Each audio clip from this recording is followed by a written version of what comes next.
The night they accused me, my mother couldn't even look at me. She stood behind my father, arms crossed, eyes fixed on the floor, while he shouted about family shame and responsibility. My sister sat there crying, soft, careful tears, the kind that fall just right. She said she didn't mean for it to happen, that she'd panicked, that I'd told her to do it. That last part. That was the nail. I remember her voice breaking, and the silence afterward felt like a verdict. My father turned to me and said, "You've always been jealous of her." That was it. No chance to speak, no space to breathe. They called the lawyer, they filed the report, and I watched as everything I'd built, school, friends, reputation, dissolved under her lie. That night, I made a promise to myself, I'd prove the truth in the only place lies can't hide, under oath. Before we continue the story, tell me in the comments which country you're watching from. I love seeing where my stories reach around the world. They sat across from me like jurors before the law had even begun. Father's jaw clenched so tight I could see the knuckles rise under his skin. Mother's hands folded in front of her like a child trying to contain a guilt she wasn't ready to feel. My sister, Anna, was a careful thing that night, small breaths, large sorrow, the kind of crying that arranges itself around a script. When she said my name, it sounded rehearsed and final. "He told me to do it," she said, and the room sealed around that single line. I remember the way the light in the kitchen caught on the kettle, small and ordinary, while a life unraveled. I said nothing at first because there was nothing to say that would matter. Once your own family places you in the role of villain, words are theater, the audience already chose their part. They called the police before they called me. I watched officers take my statement with a softness I couldn't trust, softness that felt like mercy used to cover over something ugly. The complaint was written in clipped, official language, encouragement to commit theft. It read. That word, encouragement, ate at me. Not violence. Not malice. A direction twisted into a crime. People I'd known since school stopped returning my messages. Our neighbor, who'd borrowed my ladder and let me patch his roof last summer, crossed the street when he saw me coming. The lawyer they called for Anna moved like a shadow that night, quiet, efficient, already arranging the story into something the police would carry forward. In the bedroom that I no longer had a right to sleep in, I sat on the floor and made a list. Not of denials, those were noise, but of things that could be proven. Dates. Receipts. Times when I'd been at work, photographs of my shift schedule, a bank alert showing my card's location when the theft happened. The things that live in systems and don't care who cries louder. I promised myself then I would not beg. I would not break or break someone else. I would collect things that could be sworn under oath. If words had already failed me in my parents' kitchen, then the only language that might save me was evidence, cold, time-stamped, indifferent to tears. That night, I slept on the couch in the reception room of the flat below ours, the TV turned low to a program I didn't watch. My parents locked the bedroom door and closed the space between us with more than wood. Outside, the city went on, indifferent and bright, while inside, everything that mattered was already on trial. The house turned into a museum of silence. My parents moved through it like curators guarding someone else's version of history. My father stopped speaking to me altogether. My mother's sentences came out in fragments. "It's better this way, we have to protect her," never a full thought, just excuses dressed as care. The police interviews started that week. I sat in a narrow room that smelled of dust and tired air, across from an officer who had already read my file twice. He asked questions that felt like statements. "You were with her that night? You had access to her card?" I told him no, that I was at work. He nodded but didn't write it down. They always write the parts they want to remember. At home, Anna stayed in her room. When she came out, she looked fragile, soft hoodie, trembling hands, eyes glassy. Perfect. I caught her reflection in the hallway mirror once. The second she saw me, her face shifted, pity first, then fear, then nothing. It was the nothing that hurt most. I overheard my parents whispering in their bedroom. "She's still young," my mother said. "If he takes the blame, it'll save her future." My father didn't argue. He just sighed. That sound, that weary acceptance, told me the verdict was already signed in their minds. The next morning, I found a folded note under my door. No name, just words: "Stop fighting this. Let it go." The handwriting was hers. That was when I stopped trying to make them believe me. Belief is emotional. I needed something stronger. Proof doesn't ask for permission, it just exists. I began gathering what I could: my work schedule, digital timestamps, security camera access logs, a text I'd sent my manager that same evening. It wasn't much, but it was real. And real things have weight, even when love has none. By the end of the week, The lawyer assigned to me, public, underfunded, but sharper than anyone expected, said quietly, "If you're telling the truth, don't argue with them. Build your case. Families lie. Paper doesn't." That sentence stayed with me. It became the only prayer I believed in. Because once your family closes their doors on you, the only way back inside is through the truth, and sometimes, the courtroom is the only open door left. The first real clue came from something simple, a payment alert buried in my email. A charge made at a boutique 2 streets from my sister's campus, 2 hours after she swore she was home. The card number was mine, but the signature on the receipt wasn't. It was hers, careful loops, the same way she'd signed her art projects since high school. I printed it and placed it in a folder marked Exhibit A, a name that felt strange in my hands, but also grounding. For weeks, I had been living inside her story. That folder was the first piece of mine. My lawyer told me to document everything, to never confront her directly. "Emotion muddies the record," he said. "Let her talk herself into corners." So I listened. I recorded what I could, not illegally, but carefully. Notes after every conversation, every inconsistency. She said she didn't know my bank PIN, but I found a photo from months earlier, her hand holding my card during a family dinner, laughing about helping me order dessert. At night, I scrolled through her social media, the posts that hadn't been deleted yet. There she was, smiling in a jacket bought with the same transaction they'd accused me of authorizing. The timestamp aligned perfectly with the receipt. When I showed it to my lawyer, he nodded slowly. "She built her lie too fast," he said. "People who rush forget the edges." By the next week, we had a timeline, my work login, bank records, store footage, and her messages all forming a shape she couldn't explain. I didn't feel relief. I felt something colder, certainty. Because proof isn't a comfort. It's a mirror. It shows everyone exactly what they've done, whether they can face it or not. The day before the first hearing, I walked past her room. The door was half open. She was crying again, the same soft rehearsed sound. But when she saw me, she froze. Maybe she could tell that I'd stopped pleading for their belief, that I didn't need it anymore. The truth was coming, and it had timestamps, witnesses, and ink that couldn't be erased. Mr. Rahman never raised his voice. He didn't need to. Everything he said landed like a closing file. The first time we met, he handed me a plain notebook and said, "You write down only what can survive in court. Not feelings. Facts." I didn't like him at first. He spoke in half sentences, kept his desk bare except for 2 pens and a cup of tea. But the longer I sat across from him, the more I understood that quiet men like him didn't waste words, they used them as tools. He walked me through the process: discovery, disclosure, evidentiary burden. Words I'd never cared about before became the framework of my survival. He taught me how to organize my files, how to label exhibits, how to make copies that couldn't be disputed. One night, we sat in his office surrounded by papers. He tapped a folder with his finger and said, "This is your voice now. Every page here will speak when no one else will." We went over the police report line by line. He pointed to the inconsistencies, the timestamps that didn't match, the missing receipt number, the claim that I'd confessed verbally with no recording. "They built this on emotion," he said. "We'll tear it down with sequence." For the first time, someone wasn't treating me like a criminal or a child. He treated me like a client, a person with a case, not a stain on a family name. Before I left, he said one last thing. "When they ask you how it feels to be accused, don't tell them. Show them. The less you explain, the more they'll listen." I walked home that night under a sky that looked like wet glass, thinking about how strange justice really was, how it didn't move fast or loud, how it didn't care about apologies or tears. It just waited for people to stop lying long enough for the truth to stand up.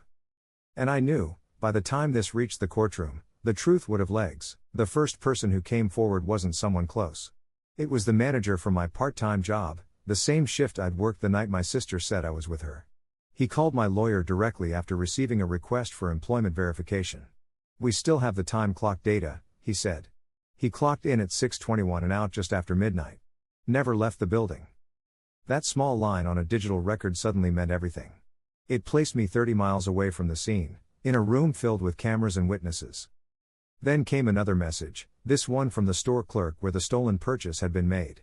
He'd recognized the name once the case reached local chatter. "I remember your sister," he told my lawyer. "She tried to return the jacket the next day. Said it didn't fit." The receipt had her handwriting on it. The timestamp, again, matched the alert I'd saved. When my lawyer showed me the signed statement, I just sat there staring at the paper. It was strange, how relief didn't feel like victory. It felt like air after too long underwater. News traveled fast inside our family once the documents were filed. My mother stopped calling. My father's texts turned from scolding to short, neutral questions about dates and times. Only Anna stayed silent. I saw her once before the hearing, at a grocery store near home. She looked smaller, shoulders drawn in. Our eyes met across the aisle.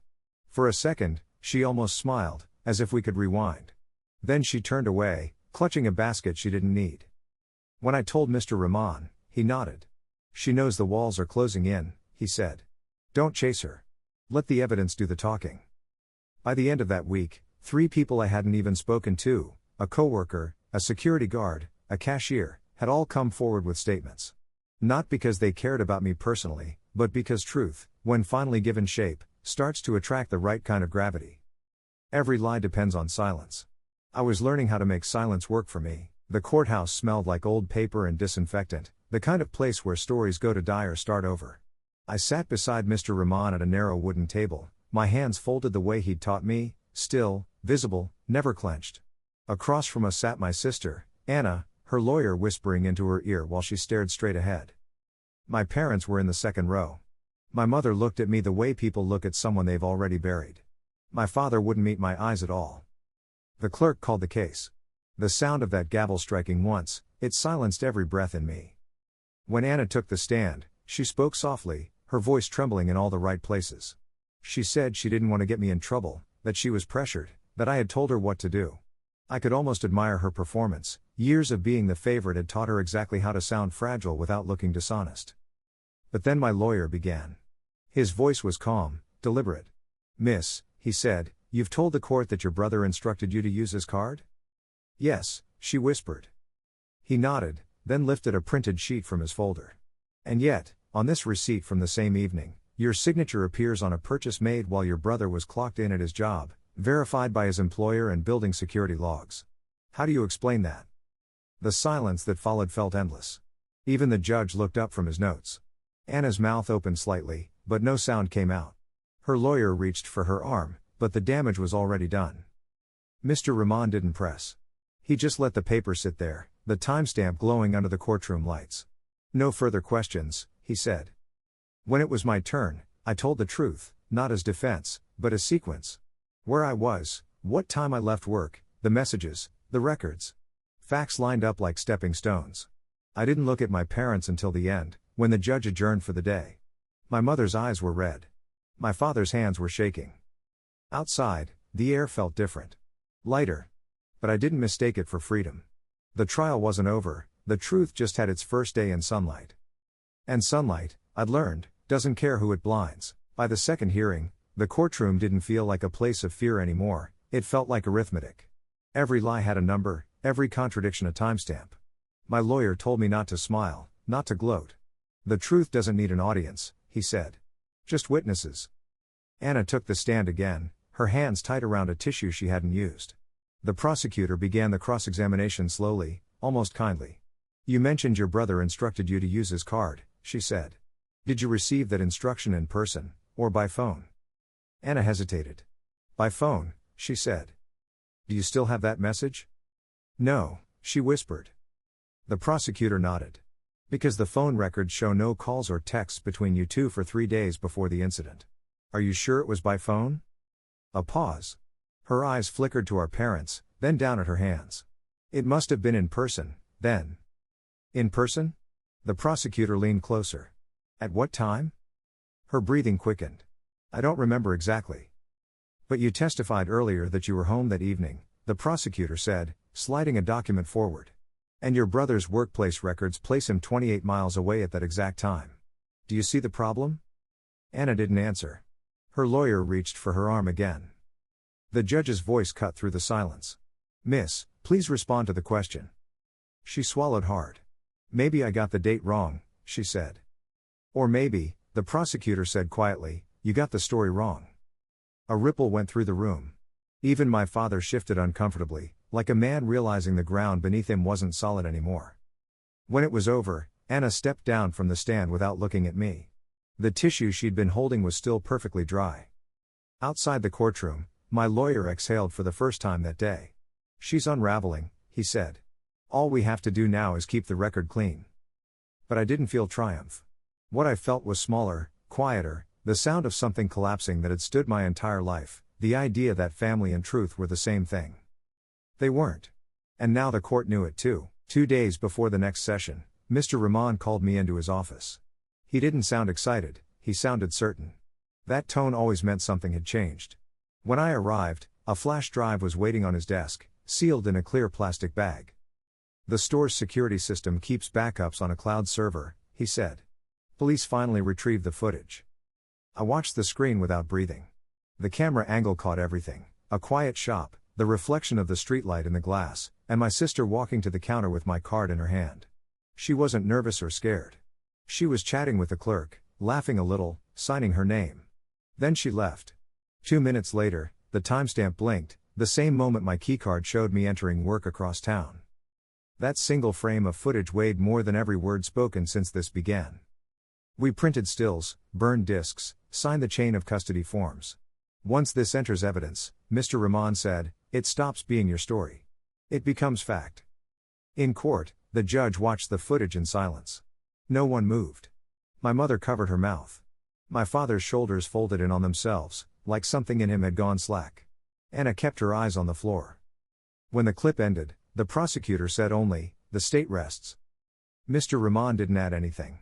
He just let the quiet stretch until even the hum of the lights felt accusatory. I sat there, staring at the frozen image of her on the screen, the card in her hand, the receipt sliding across the counter, and realized that truth doesn't argue. It simply stays. Pixels, paper, timestamps, evidence that doesn't forget, even when people do.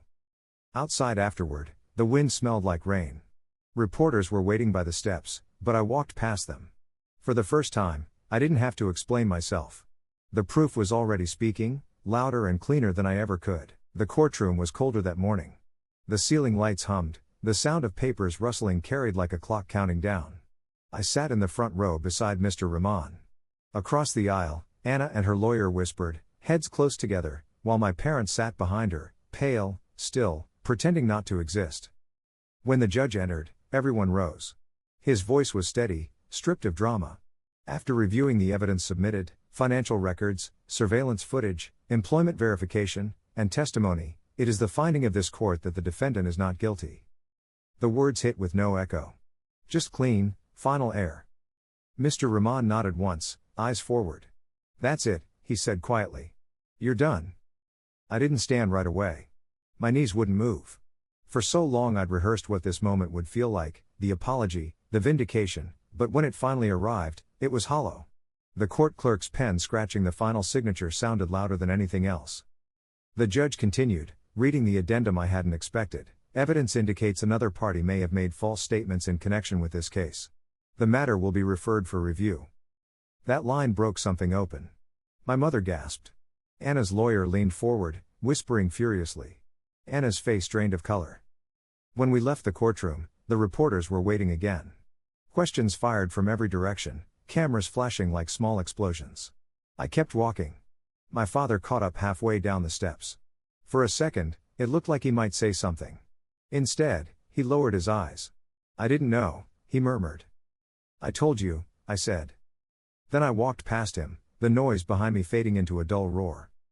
For the first time in months, the air didn't feel heavy. It wasn't freedom exactly, it was something quieter, more fragile. A life that could begin again, one document at a time. The truth had done its work. Now it was my turn to live inside it. When the noise died down, I went home. Not to move back in, just to see what remained. The apartment looked smaller than I remembered. The same photos still hung on the wall, but the faces in them felt like strangers. My mother opened the door halfway. Her eyes were swollen, her voice hoarse. We didn't know, she said again. I didn't answer. Some lies don't need forgiveness, they just need distance. Anna wasn't there. She'd left the city after the court referred her case for review. The police had taken statements, and whatever consequences came next weren't mine to witness. I'd carried enough of her weight already. My father stood in the kitchen, staring at the empty table. We thought we were protecting her, he said quietly. We didn't see what we were doing to you. You didn't want to, I said. He nodded, because that was the truth. I packed the last of my things, old notebooks, a watch, the folder that had once held all the evidence. I didn't need it anymore, but I kept it anyway. Proof wasn't just paper now, it was something I'd built from silence. Before I left, my mother asked, "Will you come back one day?" "Maybe," I said. "If the truth lives here again." Outside, the air was cold but clear. The world felt open in a way it hadn't for months. I walked until the building was just another shape in the distance, a house with too many locked rooms. At the end of the street, I looked up and saw the city spread out ahead, messy, loud, alive. For the first time, it didn't scare me. Justice had come and gone, what was left was mine to rebuild. Families break. Some repair. Some don't. But truth endures. It grows new bones, even when love doesn't. And that's what I carried with me that night, not victory, not peace, just the quiet certainty that the next chapter of my life would be written only in my handwriting.